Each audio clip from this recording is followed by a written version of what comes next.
Good morning, good afternoon, good evening, whatever it is, wherever you're at. Welcome back to Continuous and Never-Ending Improvement. If you like the video, consider subscribing, commenting, liking, sharing, all that good stuff. You know the drill. But today, could get a little deep. We're going to talk about judgment, confusion, and just kind of discernment all around, how hard that is in today's age of information and media. But yeah, with all that, I'm Jake Shortfager, joined as always by Samantha White and Mr. Jalen Whisker Phillips. Liv, unfortunately, won't be joining us today because she's having a hall pass day at the Pirates game. Hopefully they win. Sell the team, Bob. Sell the team, Bob. But yeah, let's go ahead and dive right into it. I'm gonna pass it to Sam. So, to start off, the definition of confusion is the inability to think or reason in a focused manner. And I wanted to go through because there's a lot of different causes, some physical that can alter our ability to, think in a clear manner. Some being alcohol or drug intoxication, brain tumor, head trauma, fever, electrolyte imbalance, infections, lack of sleep, low blood sugar, sudden drop in body temperature. So those are just some of many. And I thought that was kind of interesting though, because I think sometimes, if you could maybe even think of examples where maybe you did have a lack of sleep or certain things that kind of caused you to feel confused that aren't so typical, something serious like head trauma or brain tumor, or illness with strokes and things like that, where it's you can be short-tempered and not quick to make a sound decision. It's kind of funny to think about that simple things like that cause confusion. But I kind of was curious what other things, because these are physical things, that do we battle in the spirit or mind that you could list off that you think cause confusion? Man, that's a deep question right off the rip. I think the first thing that comes to mind is kind of like what we were just talking about, with just opinions, you know what I mean, and getting so deep in our own convictions that, we kind of project that on and the love and kindness and just one of the most important commandments of loving thy neighbor, kind of falls to the wayside because, we get caught up in judgment and things like that and just not being able to discern our own hearts and start trying to discern other people's.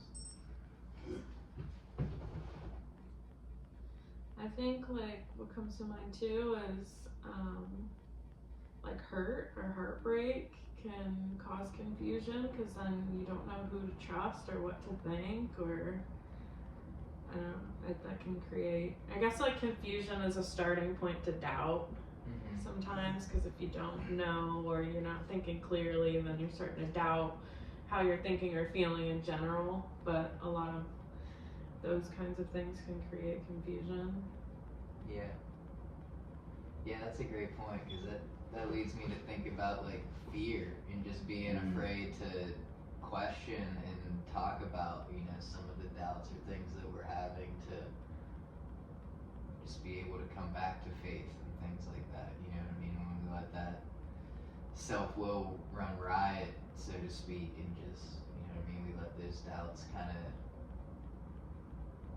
take hold, and we don't talk about it because of fear or, like you said, hurt, from past experiences. And yeah, and sometimes just saying it out loud can make things clearer. If you're just having that conversation in your head, you don't really hear yourself saying it to realize, oh, this is the way I think, let alone how someone responds or whatnot. It's just good to lay it out there and see, am I really confused or am I just stuck in my head? Yeah. What do you think? In terms of the question, I was thinking environment. Yeah. I think that's a big one because I think that also goes hand in hand with what you're saying, Jake, in terms of like, just like the critics. You know what I'm saying? Because you know you could be in an environment where you're surrounded by critics, but you don't know. You know what I'm saying? And it's like, I don't know. I think of Leia, like when she's in an environment like, or when she's at home in an environment she's comfortable with, we're having fun, all this nonsense, yada yada yada. When I go to Cincinnati, and I go leave her at my mom's house, 9 times out of 10 she stays like laying down right next to my shoes. You know what I'm saying? She's not exploring, she's not having fun with Gigi, which is the other dog, or like not living her life, dude. It's foolish, but just because of the environment. You know what I'm saying? And I'm like, I just feel like that can have a huge impact on it. You know what I'm saying? Yeah. I mean, to take it like to an extreme too, Yeah. I'm thinking of like certain countries and places where like you're kind of controlled, like North Korea, where they have to like worship Kim Jong-un as like their god, and if they were to see a glimpse of something elsewhere, that's going to create a ton of confusion of what they've known up until this point. So I think like closed off environments and also getting exposed to new environments can create confusion and make you think. Yeah, that's a funny point though about Leia, just because, I mean, my initial thought when you said that was just like she's staying close to the one thing of her dad, you know what I mean? Yeah. She's staying close to like, this is what I know. I'm kind of, you know what I mean? I'm kind of, I don't know anything here but these shoes. Like, that's a familiar smell. That's a familiar, you know what I mean? And it comforts her, you know? Yeah, that's a familiar stank. Yeah, that stench. But yeah, I mean, just the, you know, the comfortability that brings. And I think, like, I don't know too much about South Korea, but I know there are parts where, like, the Bible is, they ban it, you know what I mean? And people go to extreme lengths to, you know, and risk being thrown in prison to get that truth out to people. And yeah, I don't know, that's just, to me, that verifies just how real the Bible is, just because, like, why would certain countries go to such extreme lengths to, like, ban it, you know, and, like, to keep that confusion and this, you know, the control over the country, you know, that they have. Yeah. I mean, you touched on it a little bit too, but like other people's opinions, and in today's day and age, like our phones create a lot of confusion, like social medias, and even for your own life, like if you're just like looking at all of your friends on Instagram's pictures of how happy they are and traveling, getting to do all this, you start to doubt how you're living or where you're at in your progression, and now you're confused because you're like, should I be doing that? Because I was feeling like I was right where I was supposed to be before I opened up that app. Yeah. See, that's the dangers of technology in our phone. You know, back then when you literally had to essentially watch the news to watch the news. Yeah. Now it's literally whatever you're feeling, and that's why it's tough. And it goes back to what we said: whatever you look for, you find. Because I'll tell you, I'm perfect at it, and it's not a good example at all. But like, if I'm confused, whatever I'm like leaning towards, whip it up, and I know exactly what I need to ask to get the answer that gives me that assurance. You know what I'm saying? And that's why I'm like, environment's huge. You know what I'm saying? Because if you're not around the right environment, doesn't like, you know, nip that in the butt, you're just gonna be on your own and just be cool and just essentially confused. You know, for Well, like, you don't even have to ask. Algorithms are so powerful that they'll hear you talking about it and they'll just pull it up on your phone. Like, the phone's the devil. No, okay. Yeah, I call it TikToxic, is what I call it. Yeah. Just because, I mean, yeah, it steals the, you know, comparison's the thief of joy, and it just, it steals the contentment. I mean, you know, when, not that I'm perfect at it by any means, but just trying to do things productive with my time, with like reading or studying or anything like that, and just wasting it on looking at the phone and other things, you know what I mean? And yeah, you might scroll across something good that gives you some joy, but a lot of times you're just comparing, you know, where I'm at to where somebody else is at, or even if it is something good, comparing to what I have on to what they have on, you know what I mean? And it just steals that, it's like a fraction of the good that it does, Yeah. compared to the harm it really does. That Yeah. I think it's And it can build people's egos too, because they can see something bad happen to someone and be like, at least that's not me. Like, I made it way further than them. And it's like, They had it does coming. that matter? Like, yeah. Karma. yeah. I mean, here we are being hypocrites because we're putting a podcast out on YouTube, but Yeah. to the same point, I mean, I mean, that's just a good point. You know, we try to talk about good things, but at the same time, like, you know, chances are someone out there watches this, like, they could compare, you know what I mean? And I think it just does, even when that's just a good point, even when your intentions are good, it doesn't always lead to what your intentions are, I guess. How, I mean, go ahead. What were you I was gonna just gonna say it also does, though, on the flip side, give us an opportunity to practice discernment more often than maybe back in the day, because we're always posed with like a decision to make on something we believe or not, versus where it's like if you have one source that you're getting it from, you kind of just believe what you're told, not to the extreme of like North Korea, but like a little bit. We've progressed where we're so free as people. It's up to us to decide what we, you know, want to discern, and I think discernment's important. Yeah. Yeah, and that's actually the class I'm in right now is about information literacy and like doing research, and I never really thought of the words together, information literacy, you know what I mean? I just thought like you read something, you understand it, but it really does have a discernment has a lot to do with it in terms of being able to create and ask questions, and they talk about like just taking a journalistic approach to almost everything, like you said, not just being spoon-fed information, but I think it is good in the sense if you do hear something and then ask questions, you know, and allow yourself to be opened up to, you know, why do I think that? Even like with the questions I was asking about, you know what I mean, the Stephen Furtick and the Michael Todd stuff, and just like, I think those questions are good to, at the end of it, you know, it deepens your faith and opens doors to further understanding rather than just a surface level, like, this is what I believe, and if someone's like, well, why do you believe that? Because, you know what I mean, rather than just asking questions to let the roots grow deeper. Let me ask one question. Is it safe to say confusion leads to complacement? Like, you know, being Complacency. Thank you.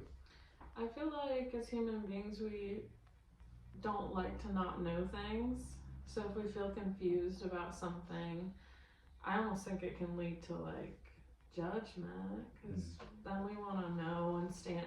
Like if we're confused about a belief, we gotta like figure out which side and then judge the other. Not have to, but you know, maybe it's a more natural like. That makes complete sense. So it's safe to say. Versus like how would that path lead? Could you describe the complacency path? No. I mean, honestly, your answer is better than what I was even thinking. I think you're just articulating it a lot better than what I tried to. But I was just thinking of like the negative side that comes from confusion.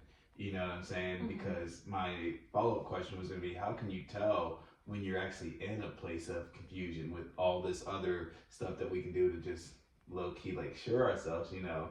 Because like I'm thinking like driving a car, you know what I'm saying? Once you drive a car over and over again, you don't have to focus to drive. You can get to A to B, you know what I'm saying? And like it's just your life. And like I feel like people can get in a stage where like they're confused but they have no clue because they've been doing the same thing over and over and over. So how can you tell like when you're actually in one of those like, you know, confused states? I mean, that kind of circles back to the initial point though. Like I think confusion can lead to complacency though, because I know for myself sometimes, especially like around politics and elections and stuff, it can sound like so much noise that I'm like, I don't even care, you know? But now am I being complacent? Because I don't even want to learn, because there's so much that too much discernment necessary, or research, or all these things to where it's just like, forget it, I'm just gonna live my life, you know? But that kind of is complacency, because I'm not trying to learn and understand.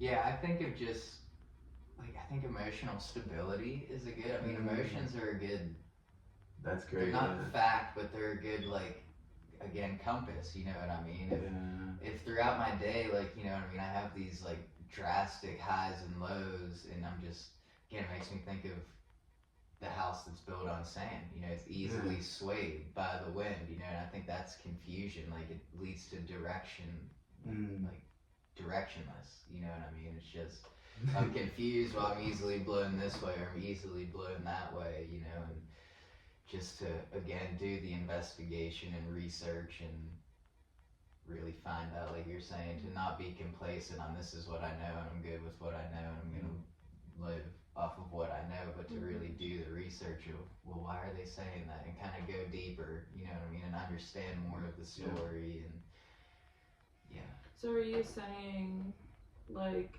if an emotion's drawn out by something and we don't know whether it to be true or not, that's like an indicator to learn, kind of?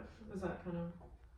Yes and no. I think there I go with my yes and no's again. No, I love really. that answer. Not being able to take a strong side. But I think it's you just kind of have to realize, like, if I'm like moody, you know what I mean? If I would classify myself in a season as like I'm just moody, like, you know what I mean?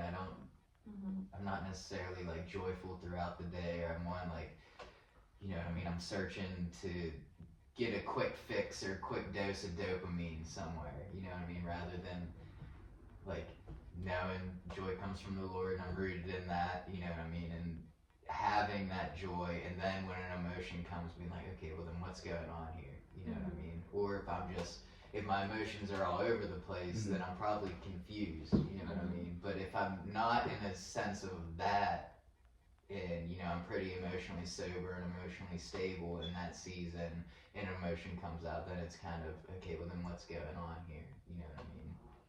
So that's why I'd say yes and no. I think it just comes from self-awareness a lot, Yeah. and knowing like what season you're in. If I've been like, you know, not feeling the best, I'm not getting a lot of rest, I'm down, I'm up, I'm down, I'm up, or am I usually up and now something just spiked my anger and frustration, you know, and that's something that I need to address, or is it something that I need to search deeper within, which is usually the case, of just really finding that direction and getting back on solid ground, Yeah. so to speak.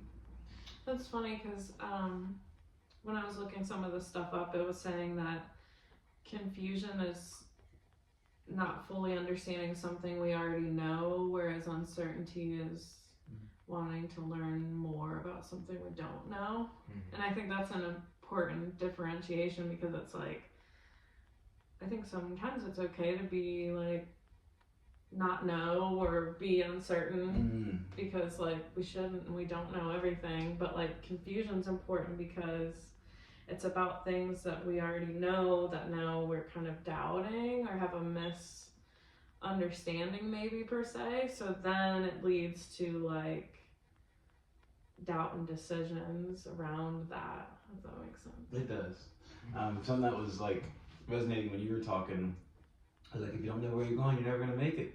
You know what I'm saying? And like that's an easy way to assess, like when you're in that zone, it's like, oh, just take a step back. Where am I going? You know what I'm saying? Like, what's it all for? And then I think you said it, but just having that self-awareness, you know, to like check yourself, and like you'll get your answers, you know, because that's when you were saying, I was like, oh yeah, it's that gut feeling, because we all have that gut feeling. Like our brains, obviously, we're smart. We know more times than not. You know, most people know how to act in certain environments, what to do, what to say, etc. But that gut feeling, if you have it, you need to check it out. You know what I'm saying? And like, oh yeah. Yeah, and it kind of makes me think, like, I know we joke a lot about like being indecisive, but I think like the root, if you take that deeper, is you're indecisive because maybe you're confused about who you are, have insecurities that you don't have enough confidence to like, or like you doubt in yourself, so like simple decisions can trip you up, you know? Yeah. Which like, I guess that's kind of obvious, but it's interesting to like think of it that way. Yeah, or even just back to fear. I mean, I think so much is rooted in fear. Like, are you so scared of making the wrong decision rather than having faith that even if this is the wrong decision, it'll eventually lead to the right decision. Yeah. You know what I mean? And to go through that those trials. Like you just want to get from A to B so quick. Yeah. You know what I mean? Rather than, well, this is the decision like I feels right now, and just maybe there is a lesson to be learned in that, even if, I mean, just like Furtick was talking about, that you can be fruitful in the middle of something you want to be freed from. Yeah. You know what I mean? And fruitful in the suffering, just being like, this decision seems right now. I'm gonna make the decision, and I'm gonna trust God. And then if it's not, then there will be a lesson that's learned from that that'll lead to a better decision. You know what I mean? Yeah. Further down, it doesn't have to be right forever if it feels right now. I Yeah. guess. Yeah.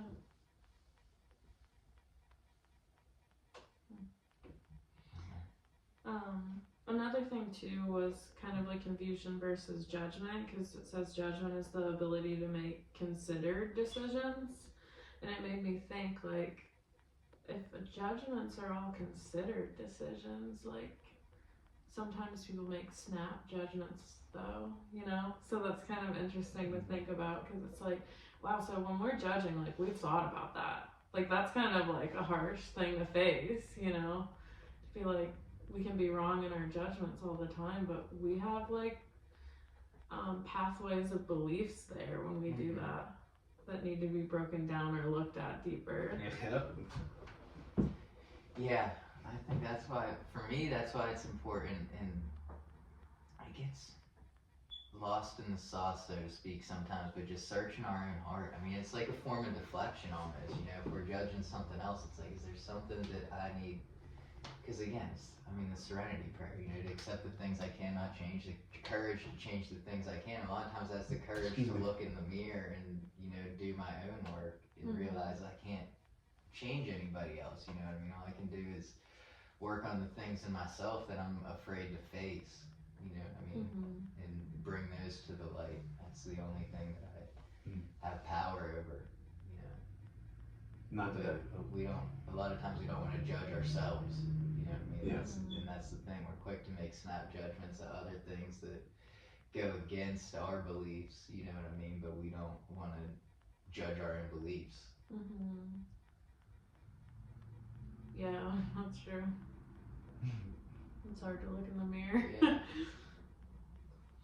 I was just gonna say something along the lines of like something that's helped me out recently is just realizing like we're all children of God, and like once you start judging, it's big man up there you're judging too. Yeah. And like that was enough for me to realize like, oh snap, because then you're judging yourself essentially, because you're also what makes you any different than anybody else. You know what I'm saying? And it's like that was just huge for me to think of it, and you were touching on that point, and I didn't want to digress from obviously the original confusion point. Do you guys think it's harder, or what do you think? Like, you are more inclined to judge people closest to you more, or strangers? Or is there not a correlation for you? I think for me, people that are closest to me, Yeah.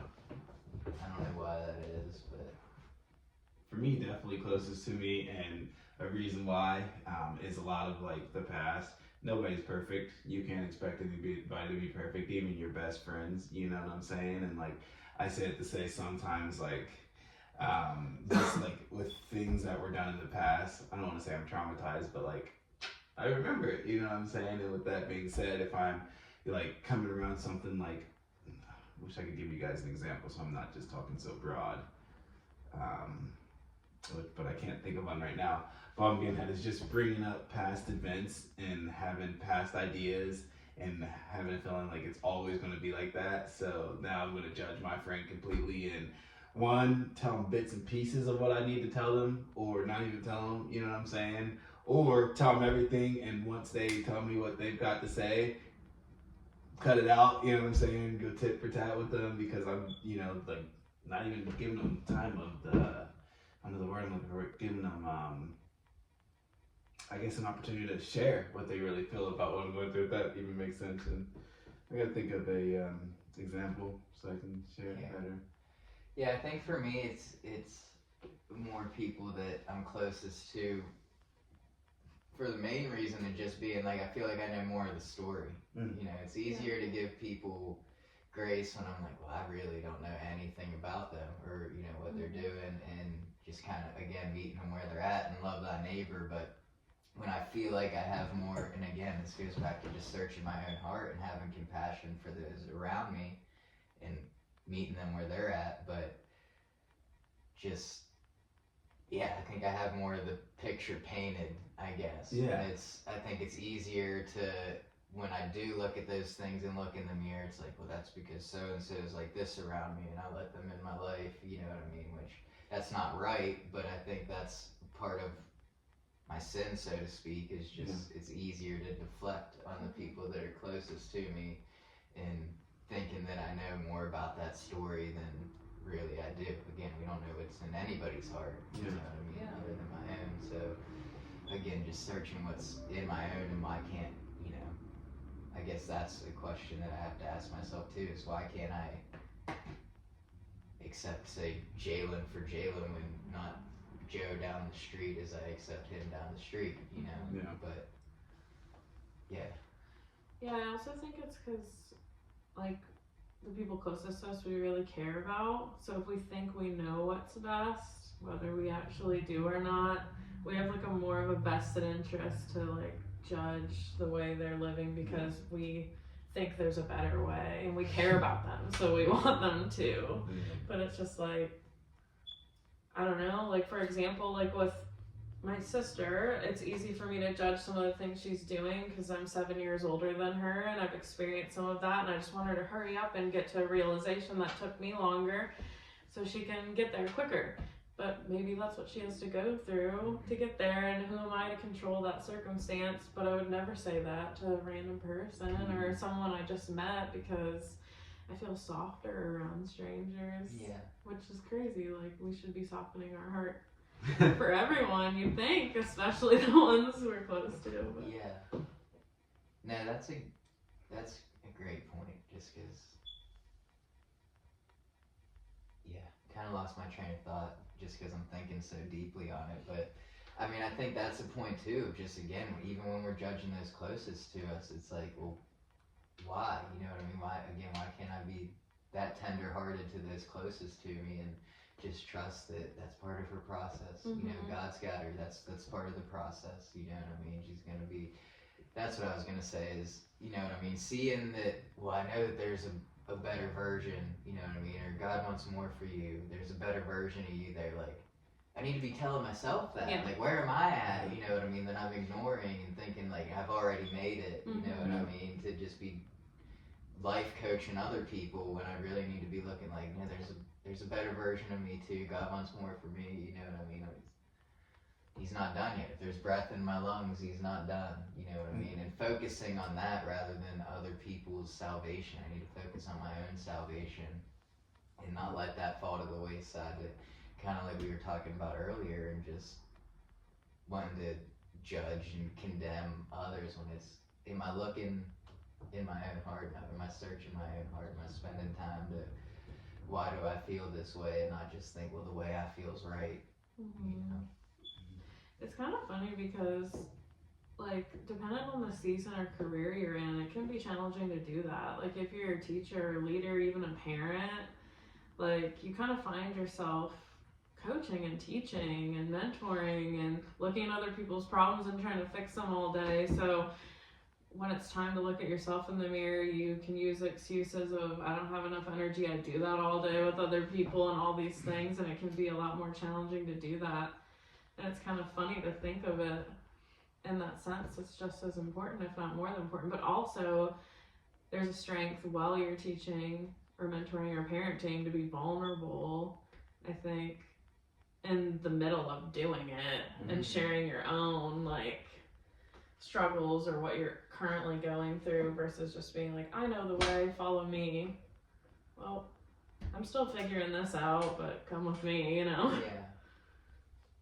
Yeah, something that came to mind while you were sharing that is just, as I think it's important to remember, is even if we get promoted to being a teacher, to not stop being a student. You know what I mean? And not let that fall to the wayside. It's like, I can teach and give what I have, but that doesn't mean that I can't learn more to continue to give more and pour out, you know what I mean? To continue to pour out more, but yeah, to just stay open-minded and soft-hearted, to where it's, again, to just, because we all have teachers that we loved and teachers that not so much, you know. I think the difference is, I don't know, it's just my initial thought, it's just the difference is, you know, one's open-minded to continuing to learn and even learning from their students, you know what I mean? I think that's part of it, is, you know, there's a give and take there. If, you know, I can learn things from people I'm teaching, you know, it goes, like mentorship, it goes both ways, you know, when that's when the mentorship is the best, is when you're both learning from each other, not just the mentor bearing down on the mentee. Yeah, it's cool to think of it like that, but sometimes it's like you can see, you just need slapped in the face to be like, start opening up more, like come alongside people more. No matter how old you are or what you've been through, you don't have all the answers. That's like an easy one to miss opportunities in. You start like, it's almost like you make your job judging in a way. When it's like, no, there's a different way to do this. Yeah. But I mean, you guys would know better than I do. But even coaches, like their job and they're harsher in the way they communicate is to critique every little move or step or certain things, and it's like, how would that not spill over in your personal life?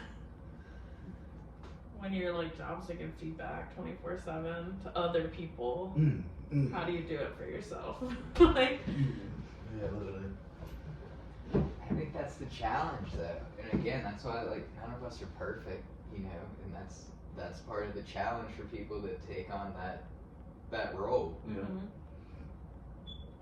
Is, you know what I mean, they're going to be judged harsher because they're in that position of giving feedback, but also are they able to take feedback and, you know, the way that they coach or that they teach, you know what I mean, or is it just, no, this is how I do it and that's how I'm always going to do it, and that's it starts and ends there, you know, or are they also, you know, is the coach coachable?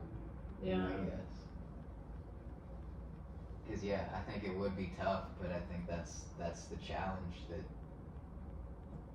they face. We all face a challenge, and I think that's probably the big one that they take on. Is, you know, being open to even seeing, like you're saying, like, this is the way I teach this, but again, that would be learning from the student. Is that if they, like, in wrestling, for example, you know what I mean? If this is the technique for that move, but if that wrestler does it a little bit of a different way and it works for him, like, am I going to coach that out of him, or is it maybe what makes that move for them unique? You know what I mean? And I'm going to learn, like, well, here's how so-and-so does it. Maybe that'll help the next person that it doesn't work this way for, you know? Or am I just, no, you're doing it wrong, you're doing it wrong, when maybe that's what makes them great. Yeah, that's why I almost laugh with some of the videos you brought up, like critiquing certain pastors and preachers. It's like, when they say they're unqualified, are they? Or maybe they're more qualified because you think you know everything and they're still figuring it out and are vulnerable about that. Like, you knowing everything, like being open to learning or being coachable as a coach is like just as important, if not more important, than being like, I'm qualified because I went through all of this and now I know it, like, for a fact, so I got it figured out. Yeah, I don't think there's necessarily a checklist. Just for that in particular, even, it's like, I think, I don't want to say it does more harm than good, but in a way it's like, does it do more harm than good? You know what I mean? To call that out, and rather than sit down and have a conversation with them, you know, because again, I think that's somewhere where both parties could learn something, you know what I mean? And here you are making a YouTube video about it. Like, did you have a conversation with it, or are you just trying to do the thing you're condemning and gain followers through, you know, pointing out something that maybe isn't even right? How do you know you're so right? And that's the other thing too. It's like, when I say I know something, like, that just shows almost how little I don't know. You know what I mean? I'm not open to. I feel like that closes me off to feedback in a way. It's just like, well, I know this for a fact, and it's like, do you? You know? And like experience creates bad habits. Like we know that even in sales with vets, like they could learn a lot from going into a deal with a brand new rep because, you know, they do it as they were taught and they didn't form these, you know, bad habits. And the same is within teaching or anything. It's like, because you feel like you have enough experience to where you don't need to learn more, but Yeah, we can always learn more. I mean, that's for sure. And it's just one of those things easier said than done, you know, because you want to rely on your understanding, but again, it just goes back to do not rely on your own understanding. You know Literally. what I mean? And being open to why, if it's almost an ego and a pride thing, it's like, well, I know this is my understanding, but being open to maybe this person knows something I don't, you know, or maybe they have something I could add to my tool belt, you know, and just remaining open always and sharing what you know, but being, I think that's the thing too, sharing what you know, but not being afraid to receive something somebody else knows. Yeah. It's Yeah. not how they do it. And maybe it doesn't work for you, but that doesn't mean it's wrong for them in a way. Yeah, and I think in terms of solutions, like with confusion, if you are confused, try to not be so quick to judge, just like being slow to speak and try to ask questions and gain more information. Because it could be something where this is an ongoing conversation where you're constantly trying to gain understanding and information and you're open-minded to never knowing. Like sometimes the best things in life we just don't know. We just have to have faith. Yeah, I think that's where praying for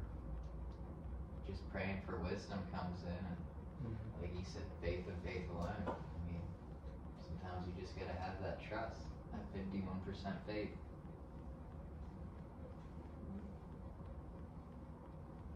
What do you got? Anything? Nope, just a conversation. Fear of the Lord is the start to all wisdom.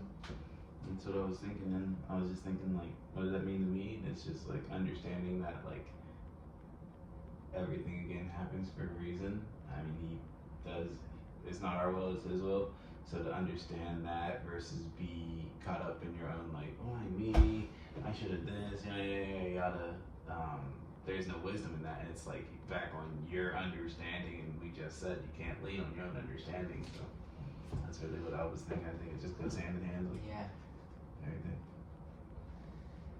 Yeah, that's a good point to bring up too, just because it's not fear of judgment from other humans, you know what I mean? It's fear of how will I actually be judged at Judgment Day, you know what I mean? That's in living a life of worship and not, again, to the point of those videos, it's like are they asking themselves, like, does this, you know, please God, what I'm doing in terms of calling Him out, like, or is it just my understanding that, you know, by doing this I'm pleasing God, you know what I mean?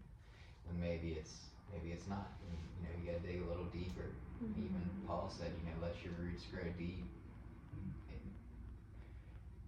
Let your roots grow deep in Jesus, and then you will understand. Not by thinking you understand, your roots will grow deep. No. You know, it's not that way. Quite the opposite, literally.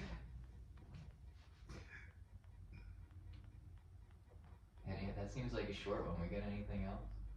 That's all I have.